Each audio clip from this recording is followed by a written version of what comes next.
네, 오늘 빅머니 섹터 서치 함께 하실 분 장봉수 아펙스에셋 대표이십니다. 대표님 안녕하세요. 네, 안녕하십니까? 네, 오늘 유가증권 시장 섹터 가운데서 네. 음식료, 유통 이런 순으로 오르고 있어요. 네. 아까 오리온의 재료에 꼬북칩 나오던데 드셔보셨어요? 저는 아직 안 먹어봤습니다. 정말 맛있습니다. 네, 재료가 굉장히 저한테 와닿더라고요. 굉장히 네. 맛있고요. 인플레이션 관련 주식이라도 볼 수 있어요. 음식료 쪽은. 네. 그렇고 또 중국 쪽에서 이제 미국 쪽을 정조준하는 대신에 우리는 사드 조금 한한령 해소하겠다. 네. 예, 없애겠다 이런 얘기들을 구체적으로 하고 있는데 오늘 관심을 가지시는 섹터는 어떤 쪽이신가요? 네, 일단 뭐 장중에 많이 언급이 되었을 것인데 일단 저는 화장품 업종 자체를 오늘 한번 더 언급 드리도록 하겠습니다.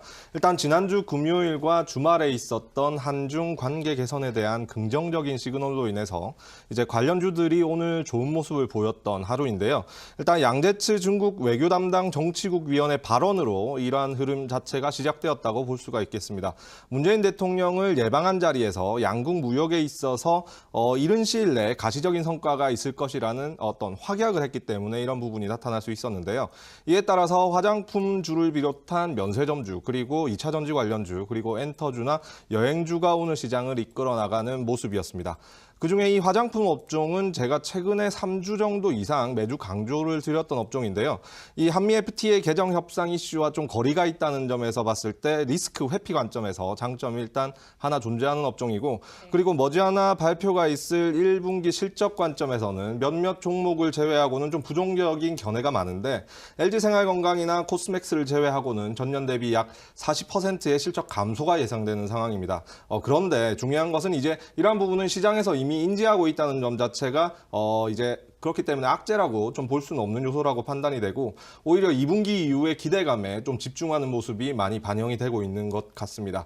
그리고 수급상 관점에서 좀 특징적인 점은 지난해 하반기 이후에 장기적으로 유입된 기관과 외국인의 어떤 순매수량이 꽤 많다는 점 자체도 긍정적인 요소이고, 또 마지막 기술적인 흐름상 봤을 때 가격 조정을 받은 이후에 횡보를 유지하거나 아니면 추세가 전환되는 시기이기 때문에 장기적으로 봤을 때는 충분히 공략해 볼 만한 시기라고 보여집니다.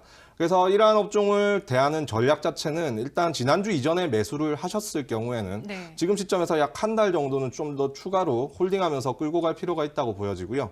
오늘 이후에 관심 있으신 분들은 큰 조정을 기대하시지는 마시되 장중 조정 중에 매수한다는 관점이 옳을 것으로 보여지고, 그리고 일단 1분기 실적 발표를 아직은 안 한 상황인데 실적 발표로 인해서 변동성이 좀 생겨서 주가가 흔들린다면 그때 좀 추가 매수를 좀 더 하는 전략이 좋을 것으로 판단이 됩니다.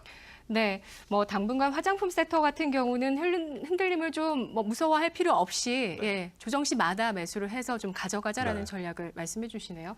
알겠습니다. 화장품 섹터 알아봤습니다. 코스닥 시장의 섹터 알아보겠습니다. 코스닥에서도 중국 관련주를 짚어주실 건가요? 아니면 다른 쪽이신가요? 네, 중국 관련주인데요. 네. 이 섹터 이제 미디어와 엔터 섹터인데 이 섹터도 제가 이제 최근에 많이 강조를 드렸던 섹터인데 앞서 살펴보신 화장품 업종과 마찬가지로 이런 한한령 해소에 대한 기대감이 적용 중인 섹터입니다. 특징적인 점은 이제 몇몇 종목들의 경우에 이미 지난해 하반기부터 상승 추세에 있었다는 점이 특징적인데, 미디어 업종에서는 J콘텐트리와 같은 업체, 그리고 엔터 업종에서는 SM과 JYP 엔터테인먼트 같은 회사가 대표적으로 지난해 하반기부터 이미 추세 전환을 한 상황이었습니다.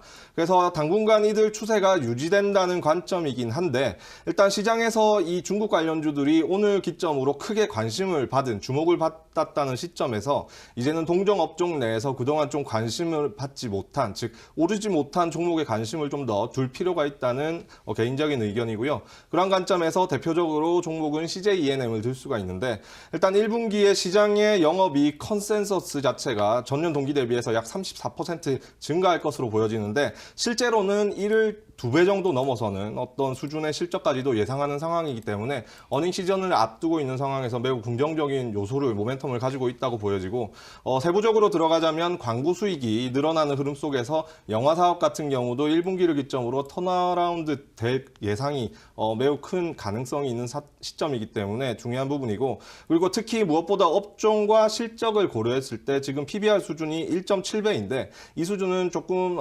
전반적으로 봤을 때는 저평가라고 이제 판단을 한다는 점도 참고해 보셨으면 합니다.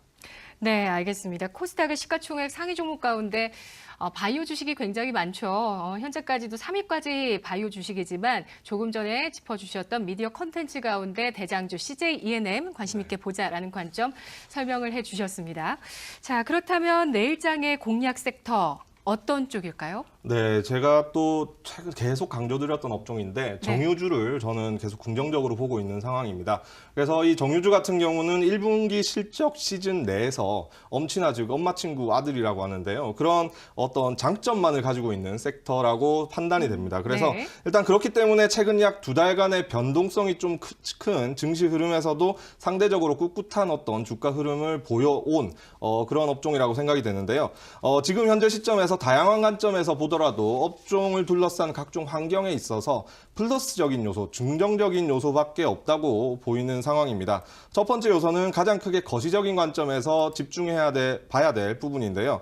일단 지난해 평균적으로 유가가 배럴당 40달러 중후반대를 유지했었습니다. 그래서 이러한 흐름이 지속이 되다가 지난해 하반기부터 반등하면서 이 추세를 만들기 시작했다는 점이 중요한데 이렇게 저유가가 1년 이상 지속된 이후에 서서히 상승하는 구간이라는 점인데 이 구간이야말로 이제 바로 구조적으로 정유사의 이익이 구조적으로 늘어날 수 있는 가장 안정적으로 늘어날 수 있는 구간이라고 볼 수 있습니다. 왜냐하면 지난해 싸게 구매했던 원유를 정제를 해서 현재 오른 가격에 판매하기 때문에 정제 마진 자체가 매우 큰 어떤 그런 구조적인 특징을 띠고 있고 그리고 지난해 사들인 어떤 재고로 보유 중인 원유의 평가 가치 자체도 높아지는 시점이라는 것이 중요한 어떤 이유입니다.